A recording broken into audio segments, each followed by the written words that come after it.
Hello, fellow humans. Chris here again. So, I was trying to go live on a Sunday morning, but for whatever reason, the computer wasn't working with me.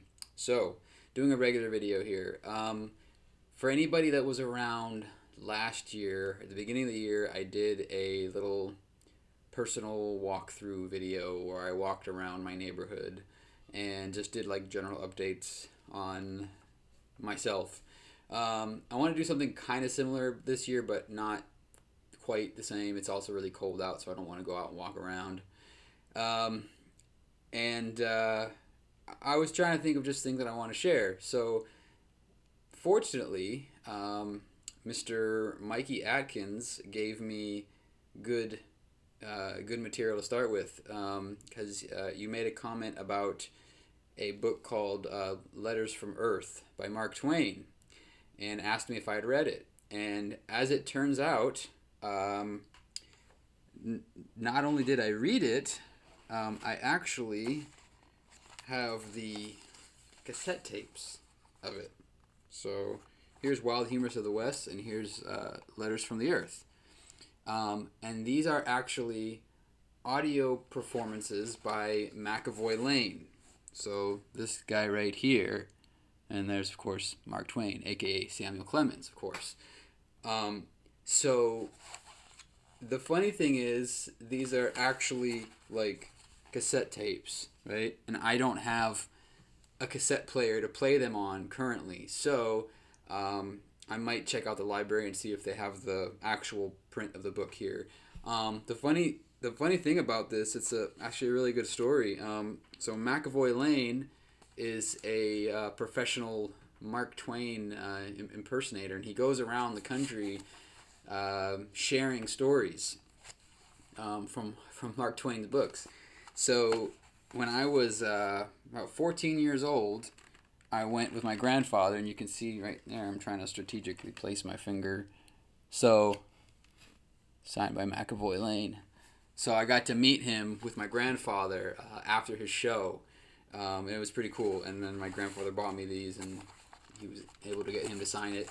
So, yeah, I don't remember specifically a lot from Letters from the Earth. I remember enjoying it. I remember thinking it was funny and clever. And I definitely can see, based on just sort of who Mark Twain was, I could see how maybe he and I might have some similar feelings on some of the topics that I touched on with my last video as it pertains to organized religion. So yeah, I appreciate that. Thank you for the suggestion. I will look to see if I can find the print book of it. And it makes me feel good that that a viewer would make that suggestion thinking that that's something that I would be interested in, since it is in something that I have, and it kind of shows that I'm starting to draw on people with similar, I guess, tastes and perspectives as myself. So I appreciate that. It was good to see that comment, and we'll update if I come across anything more of interest with regards to Mark Twain. The other thing I was going to talk about was something that I just recently picked up from Amazon. Ordered this 50 pack here of KF94 masks. So it was about like $35, I think, for 50 of them. So, depending on how you look at it, not too bad. And I like them. I mean, they fit me pretty well. I have trouble sometimes with getting masks that actually fit well. So this was nice because it really kind of conforms to your face. You get the nice seal there, and yeah, I mean, I like it. Comfortable, and these are the most effective masks for protecting yourself from COVID, and of course its newest assassin, Omicron. These are really good for that, so I'm glad that we were able to pick them up. We also got several child-sized ones for my kids, So I'm glad about that. So if you're able to, think about picking some of those up because they are. It's important, obviously, because of the surge, but also because unfortunately there's still a lot of people who don't take it seriously, and by not protecting themselves, they're also not protecting you. So it gives you an extra layer of protection. So that's good. Um, Anybody that's been around for a while, you might recognize that drawing right there. My Darth Vader, strategically placed.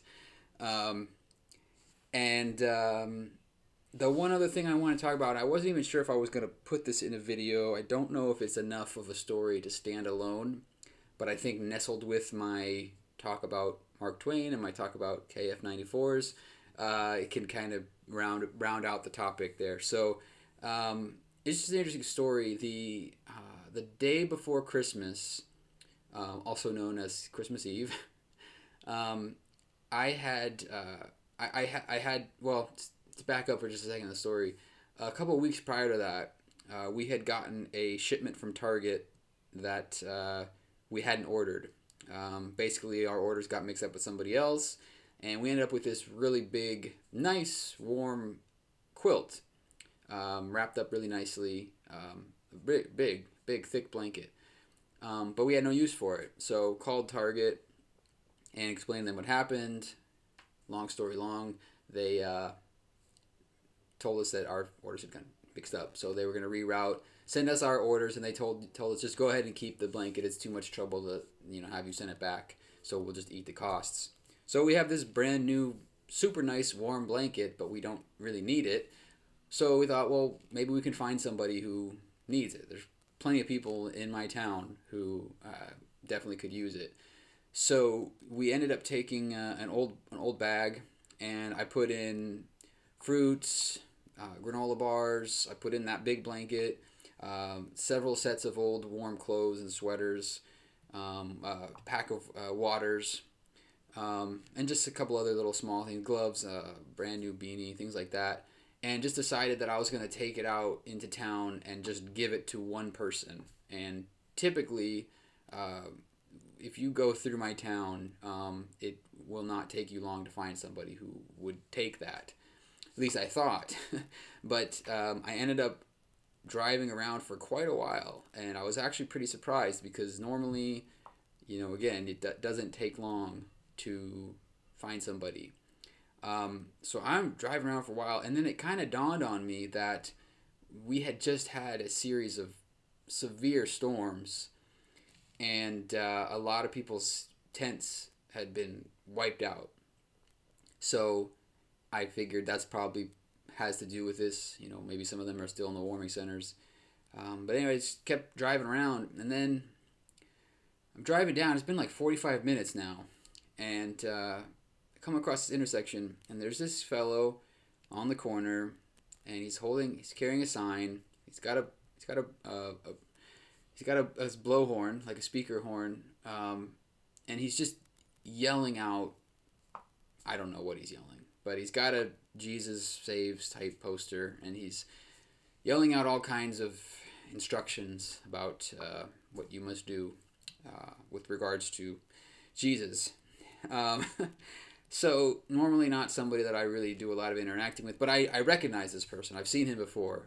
He's there a lot, and he approaches my car, and I've got the windows rolled up, the doors locked, because I don't know what I don't know what to expect really. And he approaches and he's yelling at me through the window, and I thought, you know what? I've been trying to find somebody to give this bag to for almost an hour now. I really want to just go home and get a cup of coffee. I want to. I'm done with this whole mission, but I got to find somebody. So I thought, well, maybe this guy would like it, or because he didn't actually look really poor. He just looked like he was on a mission.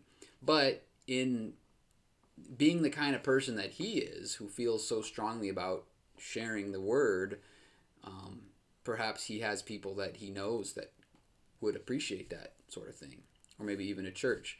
So anyway, I decided I'll just take the chance. I rolled down the window, and I kind of let him say his piece. He was kind of yelling his words, and I just said, "Would you like these? Would you like would you like any of these? I've got a bag here. It's got food, water, clothes, and I'm just trying to find if anybody needs it." And it kind of it stopped in his tracks for just a moment, but then he kind of went right back into his spiel.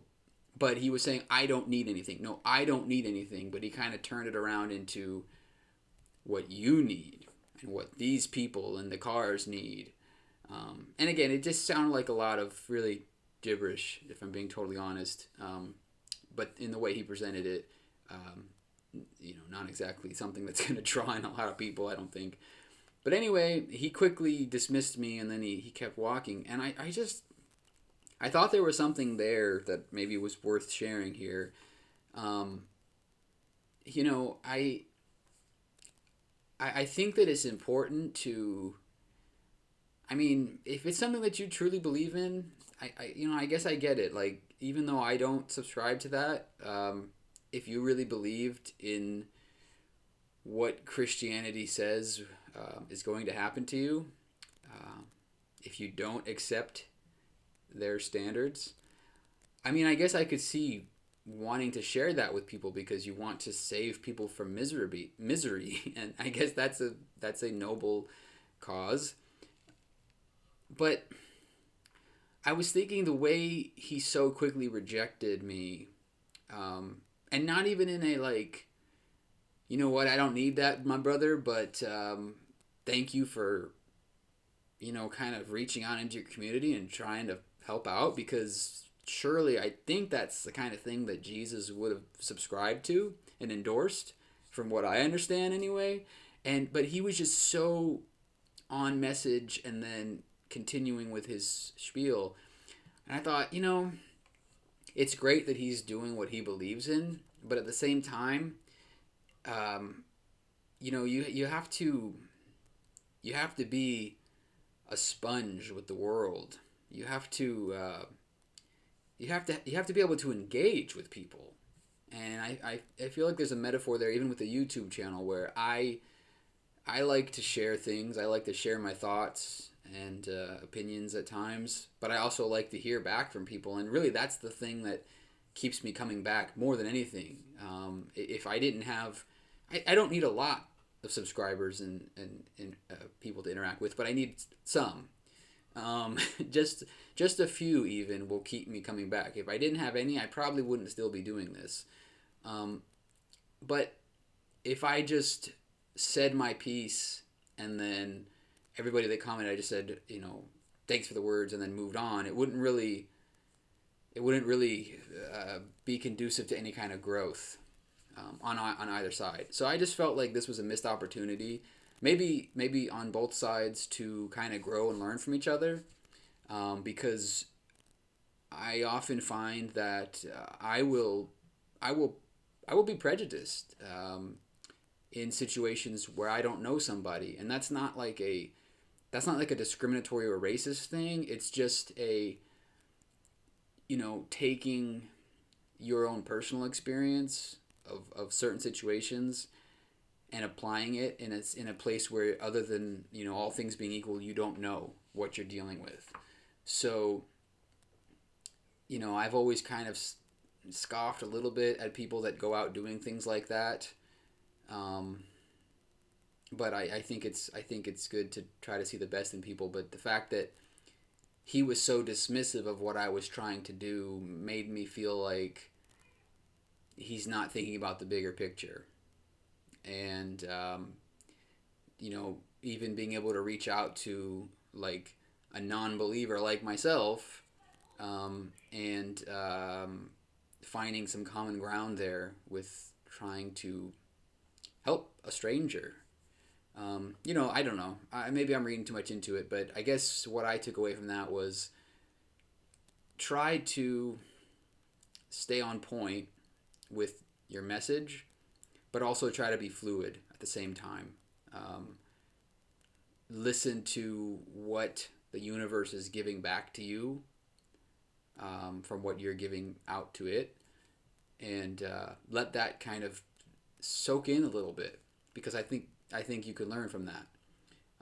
And I guess that's all I had to say about that. Again, I didn't know if that story was strong enough on its own to merit a video, but I did want to do some kind of quasi personal update like I did last year with the new year. So I just want to share that. Other than that, things were going pretty well. I was able to take a trip up to the mountains again, like last year as well. Not New Year's this time. This time it was right before Christmas, but we actually timed it really well. Not fully intentional, but we were timing it around Christmas with economics in mind, because the cost of the hotel goes up quite a bit on Christmas Eve and Christmas Day. So decided we'd go up a few days before the rates go crazy, come back a few days before Christmas and beat all that traffic too, which we did. Worked out great, but what also ended up happening was the massive winter snowstorm hit literally the night that we had left earlier that day. So we missed all that. People were stuck for 14 hours on that road after that day, and power was out in some of the houses for, I think, like 12,000 houses up there in the mountains for 14 days, 14 or 20 days. Power was out. So anyway, I guess that was kind of fortunate that we were able to time that well. But anyway, I'll just leave it at that. That was all I wanted to share. I actually tried to go live, but the computer wasn't working with me, so this is just be an old-fashioned video. Anyway, let me know what you think about any of the stories I shared. Mikey, I hope you appreciate the letters from the Earth reference there, and if I can find the actual book, I will let you know. Anyway, good catching up with you all again. I will catch up with you all again very soon as well. Have a great rest of your day, and remember, don't be afraid to question the consensus.